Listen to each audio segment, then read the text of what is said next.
Am I hot? There we go. Good morning, everybody. Oh, come on, let's do that. Good morning, everybody. All right, we are here. It is an honor to be here. Nathan, thanks again for the opportunity. When he asked me to be here, I was like, how fast can I say yes? I said, I don't know if I can get it in, but I'm going to make sure that that happens. So, and secondly, I just want to applaud you for being here. I love the idea that entrepreneurs can come together and have a meaningful discussion. Because, is being an entrepreneur easy? The answer is what? No, they don't tell you that in college. They just kind of tell you the other side of that. And so today, my hope is that, and my goal is very simple, is I want to share with you what I have learned. So technically, 28 years in the financial industry, and all those different acquisitions, some of the fundamentals that I've come to realize. So I believe you have a notebook in front of you. Hopefully they gave you pens. If you're on your phone, that tells me, or your laptop, you're taking notes. I'm that guy. You're here, so let's get something from it. How does that sound? Okay, because I'm here to give you guys what I've come to learn. I don't have it all, but I will tell you this. We all can learn from one another, can we not? We can. That is how I've built my life. It's how I want to learn from you. You learn from me so that we can all move forward together. And secondly, I just kind of was looking at the vendors that are here and what a great opportunity at break, because I'm going to mention some fundamentals for you to really continue to stack on to that knowledge. And so with that being said, when Nate says, hey, Jason, what do you want to talk about? I thought, well, if I had to summarize up my 6.5 years at Simplicity, it's about how do you become transferable? At some point in your business life, you want to monetize on what you built. Is that correct? Even if you're on the acquisition side, at some point, you're like, I plan to exit. And I thought, what are the fundamentals that we look at a very high level? So our acquisitions range from 2 million to 150 million. And 79 of those, and we currently have 15 in the pipeline, which is like, are you joking me? I just spent this entire week with our executive team in our New Jersey office just going through that. And what's interesting is how the basics continue to show up. But before we get started, I want to just kind of share with you a quick story because I truly love what I do. I truly get to wake up every day and love what I do. But I want to introduce you to somebody. This guy, Jason Jenkins. This photo was taken in my home office on August 1st of 2018. This is the younger Jason. Can you see that? And there he is holding this piece of paper. I had just sold the fintech company. It was a great deal, super excited about it. 44, about to turn 45, and I have no idea what I'm about to do. And I thought, man, I've worked hard. So I had 5 employees, super profitable, super scalable. It was a communication tool that wrapped itself around 401ks. And so in the midst of me, I had a couple suitors, and I don't know if you ever had this experience, but I'm telling you guys, it was like a movie. So I went to Madison Avenue, and there, you get your security badge, I went up to whatever the 85th floor, whatever it was, in this boardroom. I swear to you, the boardroom was as big as this room, and there I am in front of all these high-powered private equity guys, and I'm like, oh my God, I'm just a small business owner, how did I get here? And pitch it, and then all of a sudden, they're like, great, we fun, and then 3 weeks later, guys, this is what happens.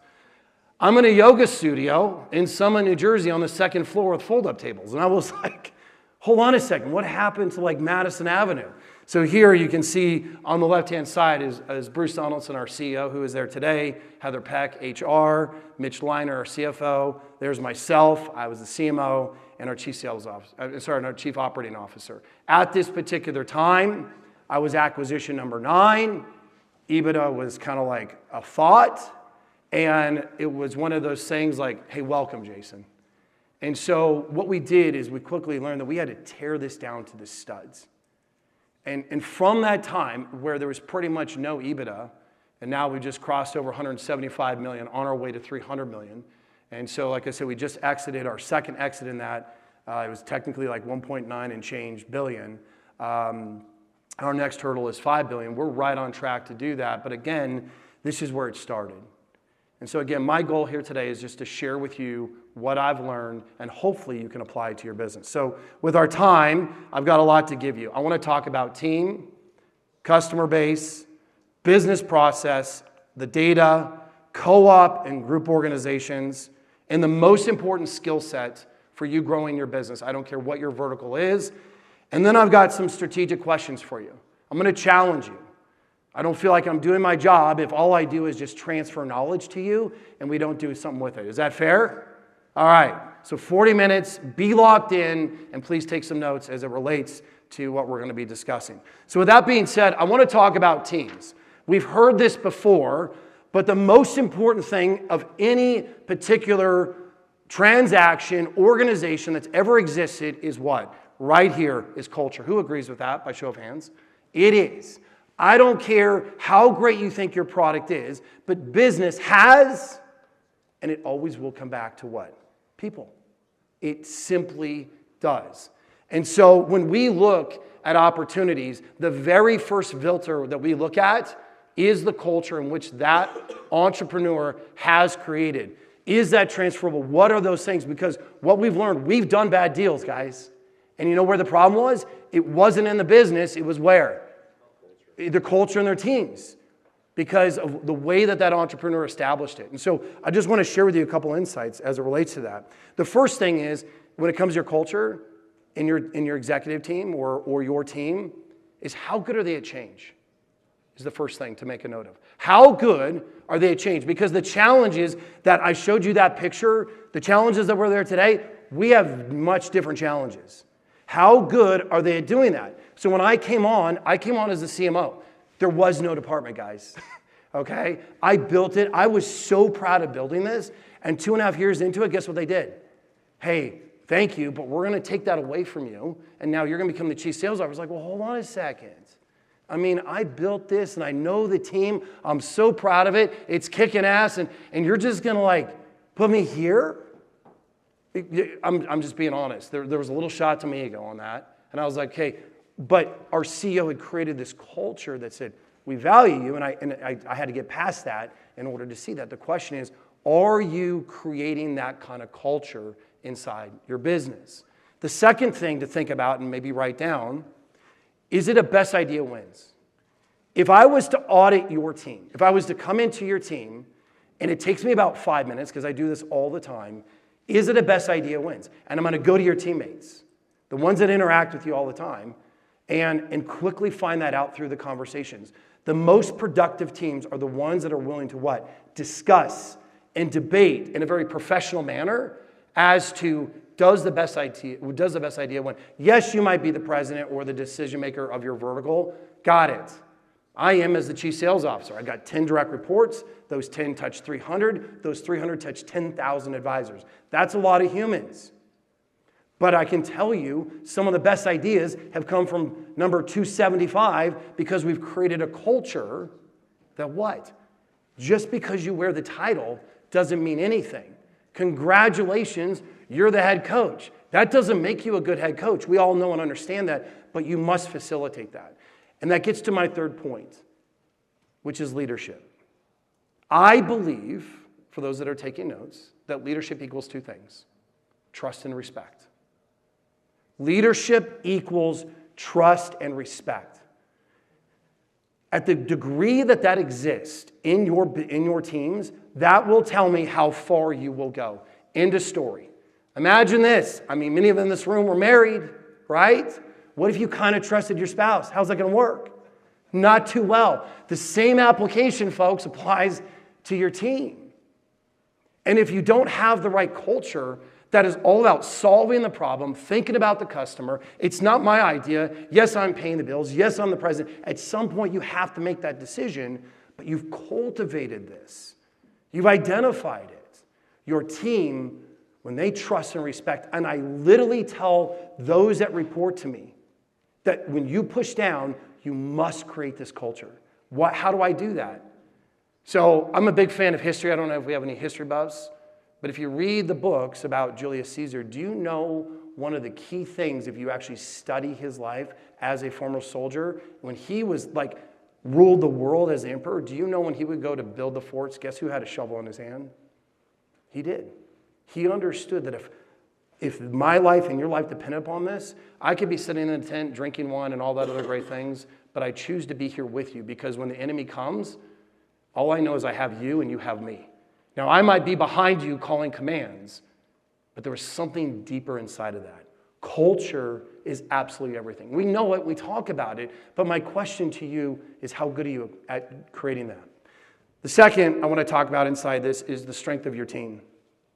The strength of your team. So business equals one thing, execution. I'm sure we all would agree with that. Ideas don't bring profits. It's your ability to execute on that. And so any Jim Collins fans about Good to Great? Anybody in the room? You know, I think he summarizes this best when he says it's about what? Getting the right people on the bus. And what was the second part? Putting them in the what? The right seats. So my question to you is how good are you at that? And the second question I have is, where's the gap? Is somebody in the wrong seat, or is there a missing seat that needs to be filled? And I think a couple of the vendors, as part of their services, is they help do that. My question is, can you audit yourself honestly? Now, even if it's just you in this business right now, and you're like, hey, Jason, it's me and my wife, cool, everything starts somewhere. But what's the missing seat? What's the next seat that needs to be filled that moves you to that next level?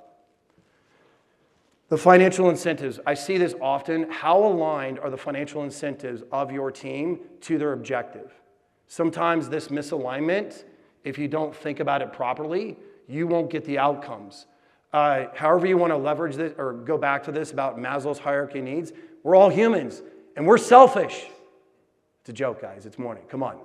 We are. You're like, I'm going to go to me before I go to you. Even though I'm on the team, how I get incentivized to move is very, very critical. It's the key structure to any deal. I know some of you are brokers and are on the buy side, sell side.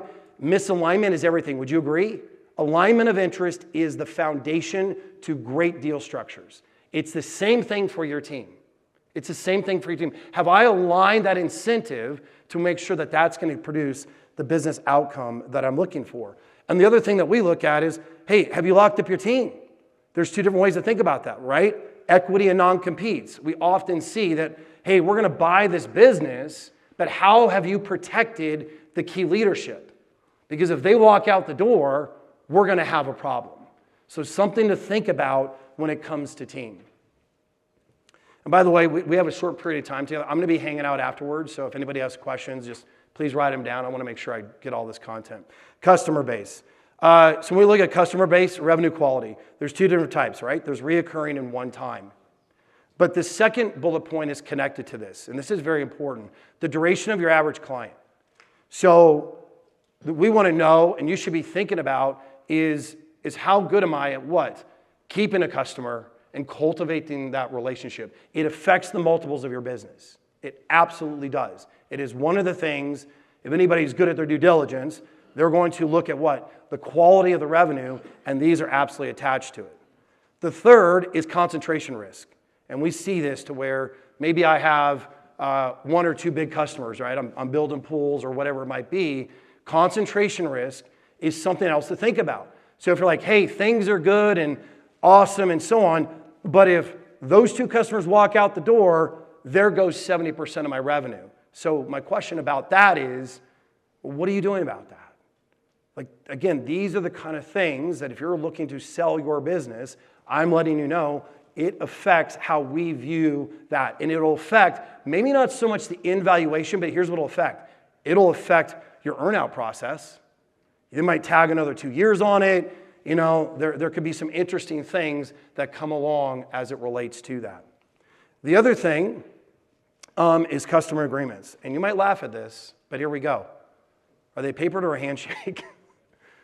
I mean, how many times, again, I'm a small business owner, folks, like before, I literally had to go back to 2 of my licensing contracts on my fintech. I was like, oh no, I've known them for like 8 years. They've never missed it, we're good.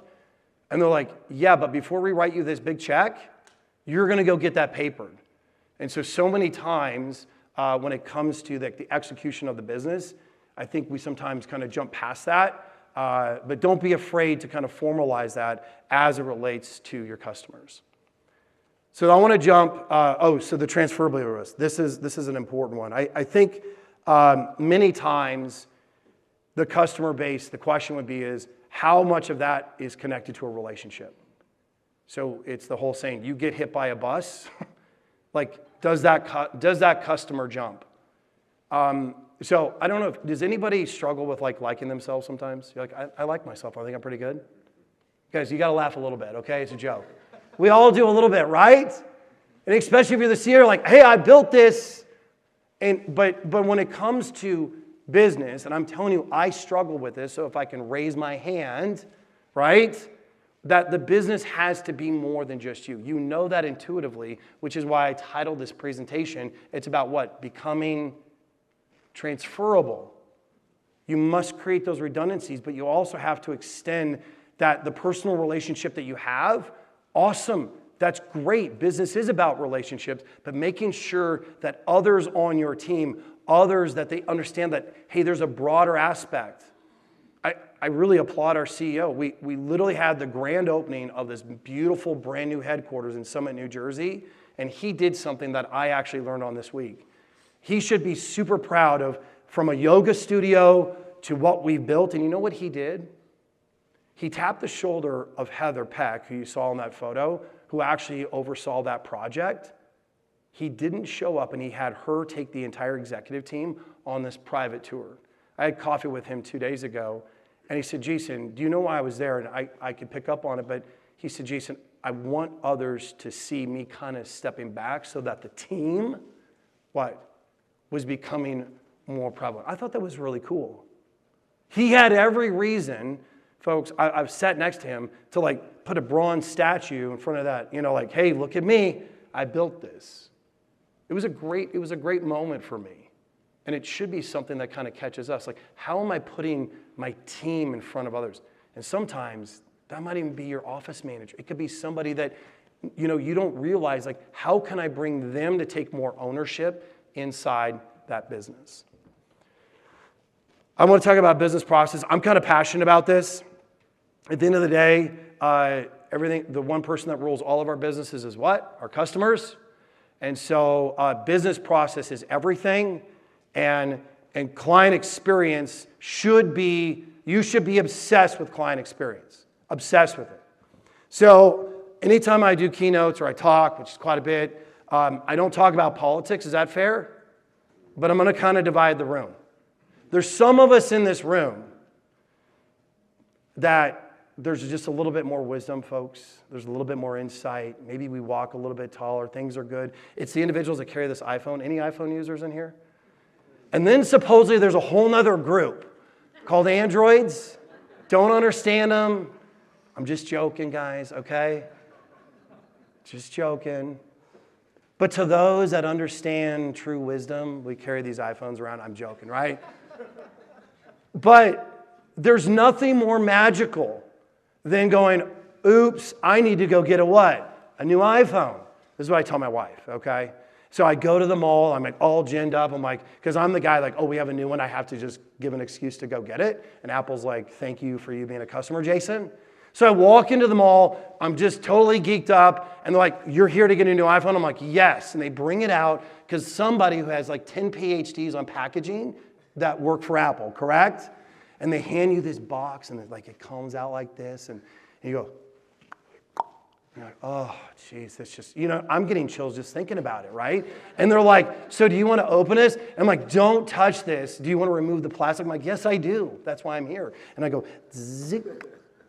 And then all of a sudden something happens, one push of the screen, and it just goes, da-da. And then little fairies, my phone sits here, my new one sits here, and somehow little digital fairies transfer all of my information over my new phone, and I'm like, oh my gosh, this feels great. And you're like, would you like your old phone? I'm like, no, you can go recycle that, give me credit, whatever you do, but because I have my new one, and I put it in my pocket, and there's my wife, buying candles and couches. That's what happens in my house. And she goes, man, you look like you're pretty excited. I'm like, yeah, it's in my pocket is my new iPhone. And as silly as I'm being, Apple, even if you're on that other side of Android, maybe someday you'll come to the right side, you'll have this experience. It's magical, is it not? They become obsessed with the client experience. My question to you in your business, what are the little things? I say this all the time to my team. What are the little things when you go to build that pool that someone's like, That was cool. So you mean the pool was done and you just had 10 new towels and bench chairs or whatever it is, that was that one little check that said that was a different experience. Because clients that we see and know, it transfers, does it not? And this again, folks, this is nothing new. Maybe you're sitting there like, Jason, yep, I understand this. I've learned this, but here's my question. And hopefully it's why you're here. How good are you at it? How good is your business at doing that? How good is that experience of being scalable, right? So when you think about this, like how great can I make that experience and how can I begin to make that scalable? The other thing about this, and I think this is important when we see companies, and I want to encourage everybody in this room to do this, is what's your technology roadmap? If I ask for it, what does that mean? That means the very top of the funnel. That means from marketing all the way down to client execution, what is the technology that you're leveraging that roadmaps that out? Can you produce that on a single sheet of paper? If you can't, you don't have a technology roadmap.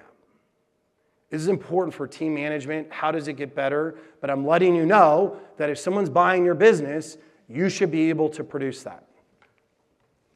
Data. Is this important or no? Kind of. It is, guys, right? So I think there's individuals here. I think the panel's going to talk more about it. But here's the big thing. You got to have your chart of accounts.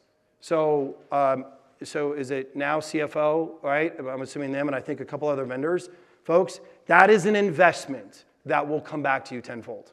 I cannot stress this enough. You know, just don't jump into QuickBooks and you're paying your CPA $150 an hour. That is just counting the beans. They're moving it here, got it. Having a true CFO, I cannot express this, will bring value to your business. The second thing is you should be able to produce a flash report. What is a flash report? A flash report is a one-pager that you should be able to talk about your business. Key management, key fundamentals, like, hey, last year this was the EBITDA, this was the driver.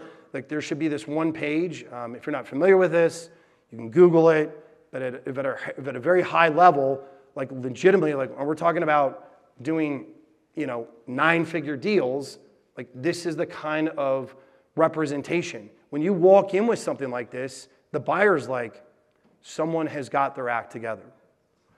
And I love saying this, right? Can we do this? Hire the inspector before you sell your home.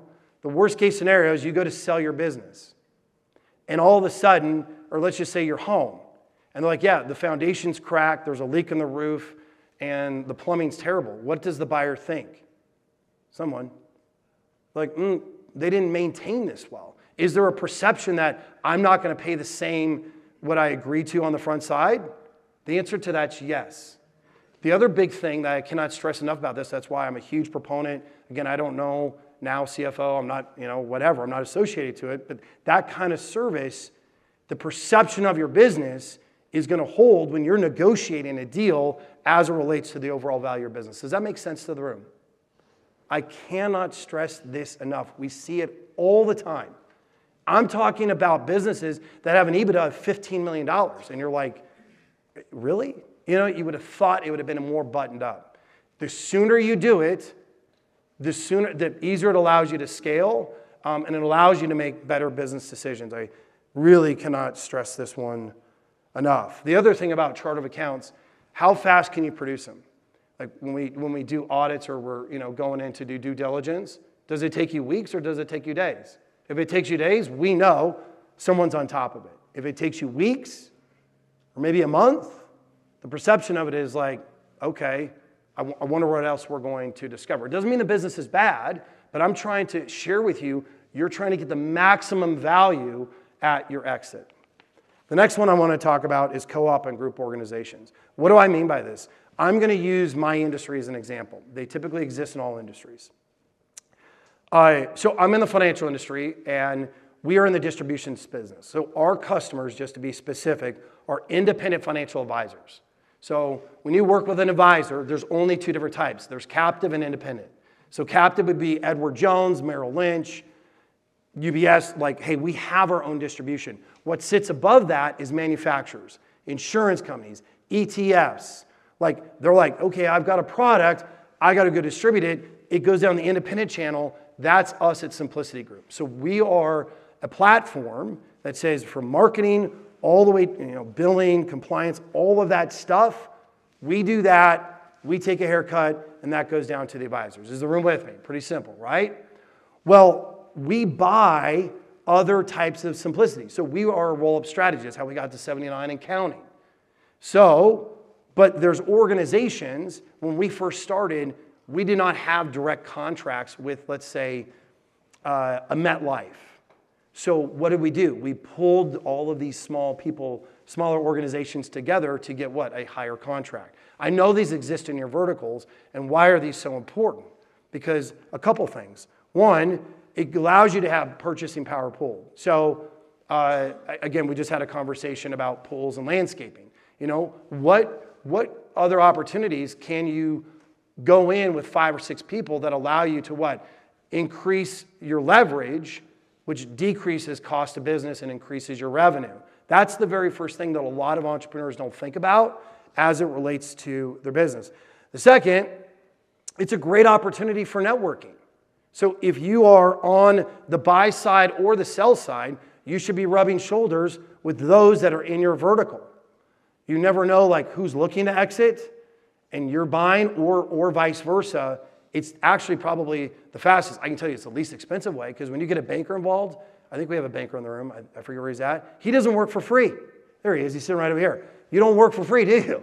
No. I'm letting you know, like, they make a very good living. Okay? We don't hate bankers. I'm just, I'm not trying to put you out of business. I'm just joking, right?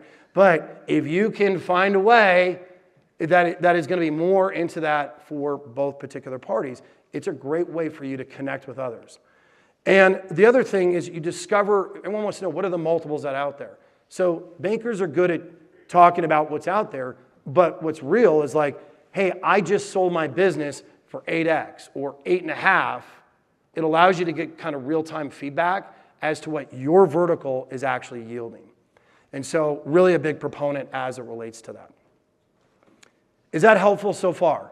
And you're like, Jason, nothing new, got it, appreciate it. Let me tell you, life is about what? Mastering the basics. If you can't get the fundamentals down, you will never maximize the opportunity that you want. I'm going to repeat that. At the highest level, I don't care who's in this room. Well, Jason, my company's worth $5 billion. I'm taking it to 10. Awesome. I'm sure I can learn something from you. But let me tell you, in my experience the last 6.5 years, I'm reminded every day that business is about executing the basics. And when you do that, hear me, nothing can get in your way when you do that. But I want to talk about this. This is where my passion sits. The most important skill set is this right here. So I hope I have your attention. So I'm about to give this whole room, I like to joke about it. If you don't have your MBA, you're about to get it from Harvard, MIT, BYU, Utah. I got to do that, right? We can't divide the room again. I learned that last time I talked in Utah. I was in BYU space, and I said Utah, and they about escorted me right out the room. So I want to make sure I have all my bases covered here for you locals. Is the following. Is the prospect journey. The only thing that matters is this right here. And here's how complicated it is. 1, every one of your clients has a current environment. When you walk through these doors, you have a current environment, and there you stand. And when you think about your business, and guess what? And over here, you're like, I have a desired output. I want to grow my business. I want to sell it. I want more, like whatever it is. But I want you to think about your business. Your customers go through this every single day. Do they not? Why is that? Because in the middle of this, they have challenges and problems. Folks, right here, this is it. This model has existed ever since God created us. Period. We as humans. And we do this consciously and subconsciously. Just to let you know why I'm so passionate about this, my first book that I wrote, I tripped into behavioral finance and neurofinance, which then tripped me into human psychology, which then tripped me into like how we behave when it comes to transactions. I could spend 4 hours on this. Not joking, but I won't do that, okay? Because I have like 15 minutes. So, but this is all that matters, and everything that I just mentioned to you gets tucked into this journey. Because if you don't have customers, you don't have a what? You don't have a business. So, just to put a perspective to this, we got to go back to really understand this journey. We have to go back to 7500 BC. That's a while ago. What happened on that time? The Mesopotamian society is the very first society to document the very first business transaction. It was on a piece of clay. It was like 4 donkeys, a goat, and a couple chickens, I think, something like that, okay? And since that particular time, all the way to 2000, how I crossed this journey was the same. Because in order to cross this, what's the one thing I need? Somebody, just holler it out. What do I need in order to go from current, get past my challenges, to the desired output? What do I need? Someone. A solution, correct. But in order to get the solution, what do I need to cross that? This. Information, correct? I need to make a what? An informed, finish it for me, decision. You do it daily, consciously and subconsciously. You're going to do it today when you're like, where do we go to lunch? The only difference of the amount of information you need, please hear me on this, is the risk associated to the decision. I'm going to repeat it because that's worth making a note of. The only difference of the amount of information I need is what? The risk associated to the decision. Me going to lunch, is that a high-risk decision? Not really. I'm like, okay, I guess we're doing Chinese food. It says A, it's got some good reviews. I'll let you know. But me moving my family from San Diego to Colorado, and where do we go to school? Is that a high-risk decision? Yes. Me hiring a financial advisor, is that a high-risk decision?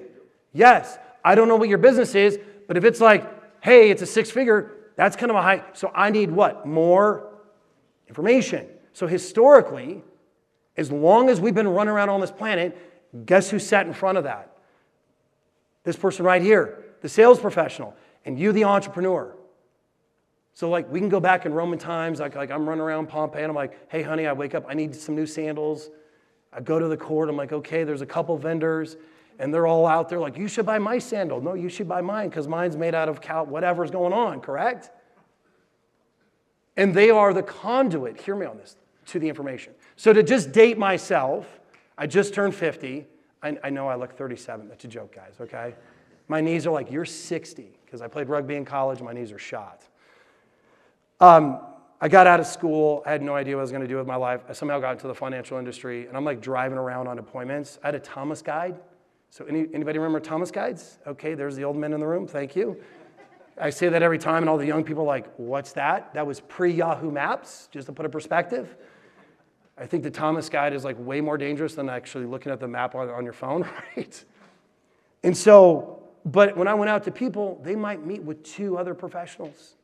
And I was there, they're like, man, we got to make a big decision. And I'm like, hey, I'm the guy that's going to solve it. Well, we're going to meet with you and you. But all of that changed in 2000, did it not? We got introduced to what? Really, what is it, guys? This is what happened.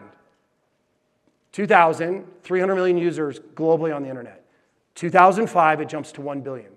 2024, 62% of the global population is connected, as I sit in this room. But this is a stat I hope you remember.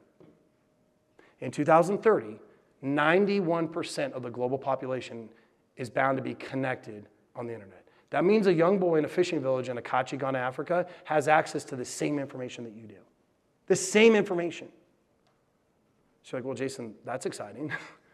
What's the answer? My question is, do you think information and the speed of it is going to slow down? No. In fact, I'm going to make the argument, we have no idea where it's going. We're really on the front side of it. And I'm sure some of you have more experience when it comes to AI. I just know enough that we haven't seen where this is going. We know it's going to influence everybody in this room. We just don't know how yet. So the answer, the most important thing you can do for your business, it's the reason I truly believe simplicity is where we're at and why we're leading the charge on this, is because of this. You got to get back in front of the information. You, the individual. And you're like, well, Jason, how do you do that? Here's the answer. You have to master the art of human connection. And you need to hear me on this. There are skill sets on what you yourself, your brand. The brands of the future will be anchored on authenticity. Let me repeat that. The brands of the future will be anchored on authenticity. If I don't like you, I will never do business with you. Would you agree with that? You could be the best solution. But if I don't like you, I will never do. Folks, this is it. If you want to get in front of that and you want your business to stand out, you have to focus on this. So how do you think about it? How do you do that? I go back to this. A couple things that aren't on here that I want to encourage you to write down. Every business has 3 core steps to it. The very first one is a promise. Promise is marketing, right? You're making a promise or a proclamation to the world. A good promise, a great promise, should answer one question. How do I get that? It should talk to your target audience.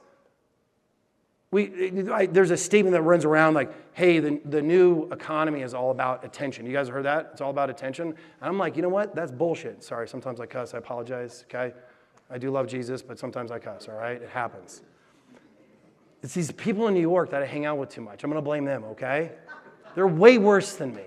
Sorry if you're from New York. I apologize. All right? But it's just garbage.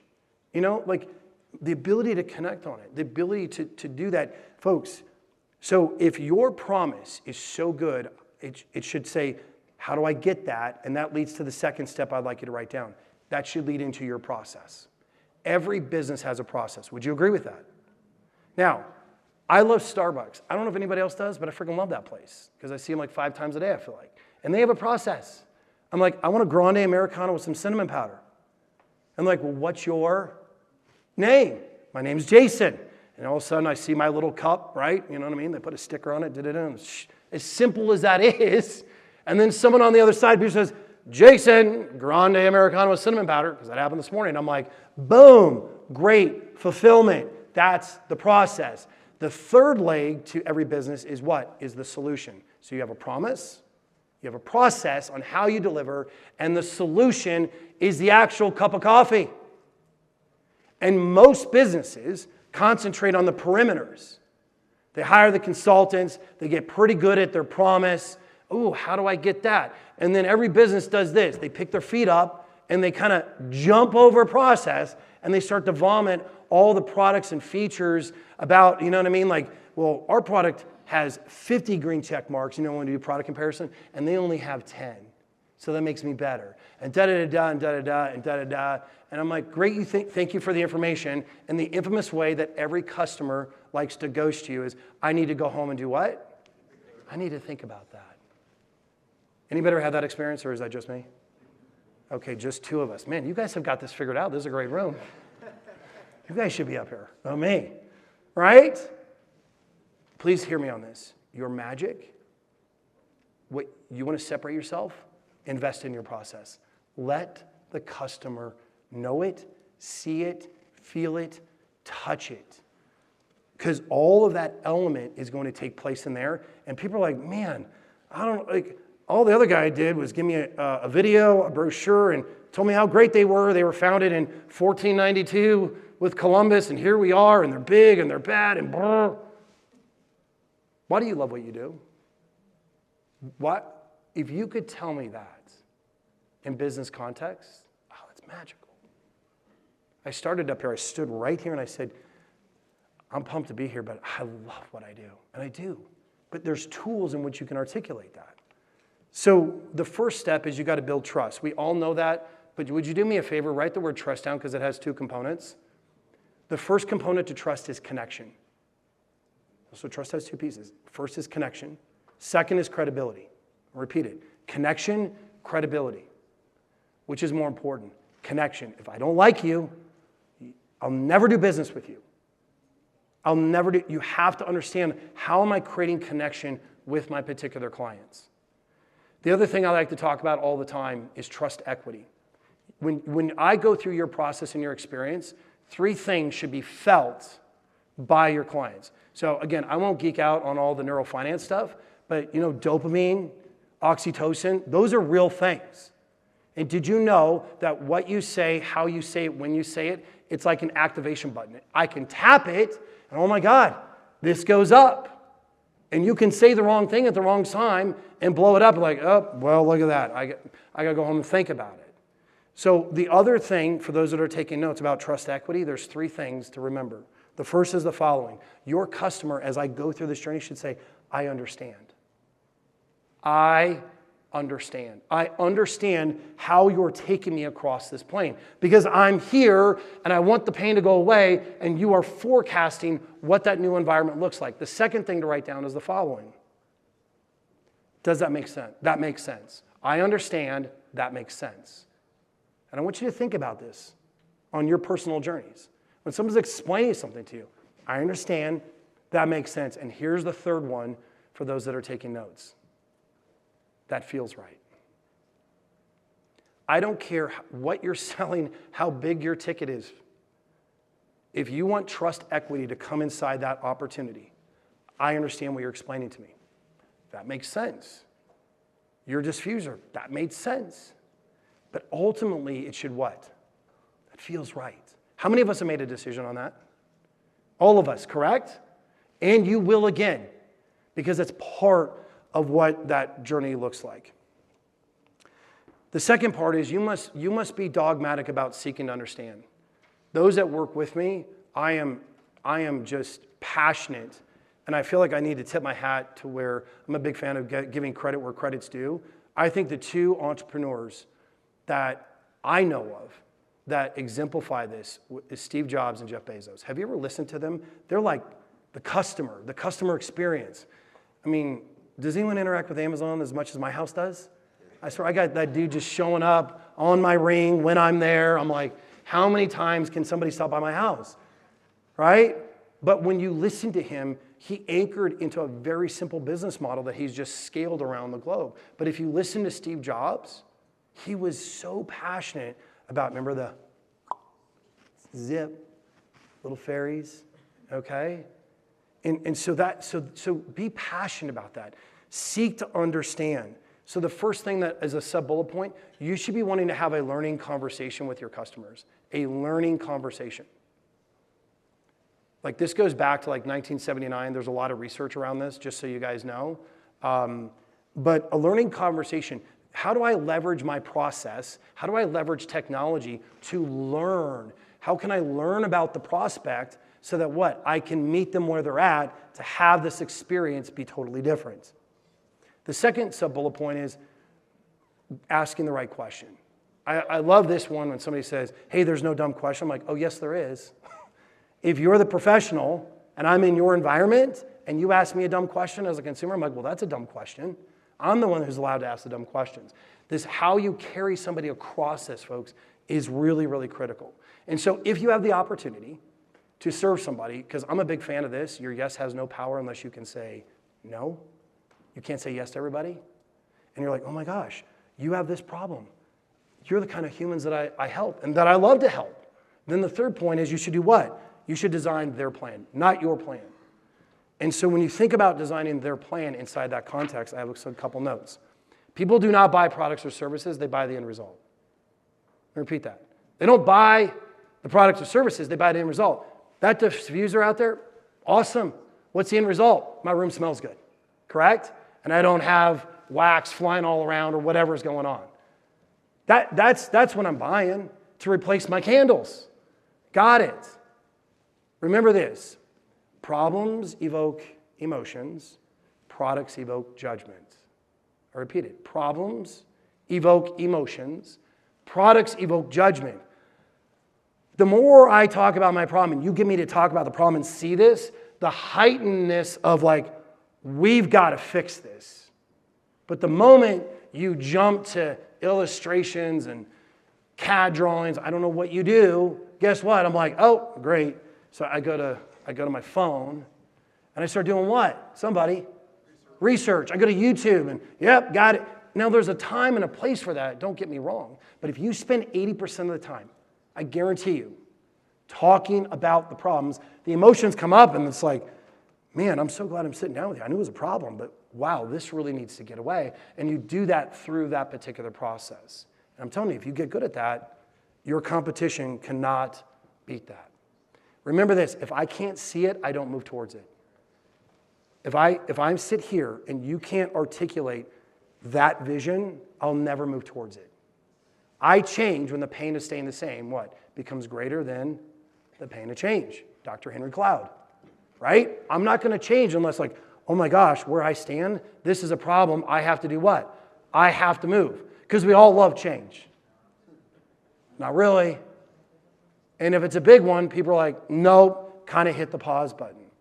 The other big thing that I've come to learn in sales, and because this is the prospect journey, it's about micro buy-ins. If you want your process to kick ass, you're like, how do I just take one step? Oh, how do I help them just take one more step? Go, that makes sense. I understand that. That feels right. And they give you the opportunity to do what? One step. So many times, I don't care what your business model is, I hear this. Well, I met him, and why are we not signing contracts? I'm like, are you joking me? There was like 50 steps in between that. Great business owners, great connectors, they understand that I have to take them along this. Because think about the journey. If I begin to take a step and I get to this point, and I'm like, oh, I don't understand what you said, guess what I take with my feet? I start walking backwards. And I what? And I don't change. I'm sure you heard the statement before that sales equals change. It actually does. Because that's really what we're discussing. So remember, for those that are taking notes, what are the micro steps inside my what? The prospect journey. And if you do this exercise, you will discover things that I promise you didn't know. You're like, man, we can make that a lot better. The other thing about sales is one word. It's about alignment. How do I align myself with this prospect? Remember, I don't do business with people I don't what? I don't like. And we miss this. So that is why I believe so passionately that the future is around mastering this particular skill set. So I've got some questions for you. So normally, guys, like that's like an hour and I go deeper. Is that helpful at all? Good. I hope your wheels are turning. Oh, man, I gotta take a step back and think about the journey. So I've got some questions for you, and then I'll wrap it up. The first one is this. What does my business do great that can be excellent? As you sit here today, what does my business do great that could be excellent? I want to challenge you. You can only do so much because there's only so much time. But what if I became excellent at one thing inside my business? Second question, what does that one thing, what is the one thing I should focus on to help my business grow? So everybody in this room, if you're an entrepreneur, welcome to leadership. You know, what should I be doing? You know, I understand you got to take out the trash, answer the phone, take kids to soccer practice, and I got it. I've been there, I've done it, kind of do it today. But what's the one thing that you need to make sure that you dedicate time for that's going to move towards that? Third question, how can I scale this one thing? You should always be thinking, if I get excellent at it, how do I scale this? How do I make this available? And you have to examine your business process. Some of you in this room are listening to me, some are not. I'm telling you, I'm just right here. Like if you're here, I'm assuming you want to make more money. Is that a fair statement or no? Okay, try to get your attention a little bit. I know it's early. Like if you want to make more, like right here, this is how you drive a wedge right through your competitors. Fourth, how can I build technology in a proprietary way around this one thing? Like, so if I've got one thing that I'm excellent at, can I leverage technology so that that process, that's mine? You know, maybe it's this CAD drawing of the pool experience. I don't know what it is, but do you think that's going to make your business more valuable when you go to sell it? Somebody? Yeah, because if I'm a buyer, I'm like, now that's cool. We might be in the same pool industry, but your client, hear me, your client experience is bigger than mine? And you mean to tell me you built technology around that? Great, awesome. And this last question will be the most important question for the room. You're like, yep, I want to do that. That sounds great. Here it is. What needs to go? Too many times in this life, I feel like I've been down this journey personally. Hey, you should go do this. You should go do that. You should do this and da-da-da-da. Folks, you have to make room for the things that belong. The very first step, and my challenge to everybody in this room, is what needs to go. What needs to go? What needs to get removed out of your personal life? What needs to get removed out of your business life? To say, oh my gosh, I now have what? The capacity to put the things in that belong. As simple as that is, I will tell you that one principle radically changed my life. Radically changed my life. So I know I'm 4 minutes over. I just need 2 more minutes, Nathan, and then I'll wrap it up, okay? I want to end on a story for you guys. That really what brings me here. So the date is August 16th, 1501. And a young 26-year-old by the name of Michelangelo was commissioned by Pope Julius II to do one thing, was to craft a sculpture that represented the city of Florence. And what a lot of people don't know about that story is that the stone that he was given had actually been outside weathered for the last 26 years. It was considered to be an imperfect stone. So he goes on to craft and sculpt what we know as what? The statue of David. And the story goes like this. They say when he was commissioned, he spent several months walking around this stone, just staring at it. And people are like, hey, I know you got a process, but anytime you want to start chipping away, we're ready for you, right? And he's, no. And for the next 2 years, he begins to craft one of the most remarkable pieces that still stands to this day that people travel from around the world to see. And at that particular time, while he was alive and he was done, people were mesmerized. This is like the Michael Jordan of the day. So Pope Julius II, who commissioned him, comes over and sees this. And this is what has happened and it's recorded in history. He comes in and he sees it and he says to Michelangelo the following. He said, how did you do this? How did you craft this from this stone? And his exact response was the following. I just removed everything that wasn't David. I just removed everything that wasn't David. How powerful is that? How powerful when we begin to soak into that we allow our lives to get convoluted in so many different ways. And what I know to be true is the following, is this statement that has led me, is that standards plus habits equal results. Everybody in this room, there's not one of you in this room that sits in here with me today, both personally and professionally, and go, there's something that could get better. Agree? There's nothing. And what I know is that all I have to do is reverse engineer my way into that situation. There's some of you in this room, you're not going to like what I have to say, but it's why I'm here. Some of you are like, man, it could be anger, alcohol, I don't know what it is for you, but you know, guess what? That habit that you're creating is getting in the way of the results that you want. So what's the standard? The standard's very simple. Please hear me on this. It's what you're willing to tolerate. Your goals don't mean shit. All I have to do is examine what you do and go, well, you're willing to tolerate that. That's what I know to be true. And the way that you lean into this, that I have come to learn, is you need two things. You need truth and courage. You have to be able to see what it is. You have to be able to look in the mirror and be like, that's in the way. Or this individual in my business. But the challenge that I've come to learn at 50 years of age is many of us in this world know what we're supposed to do,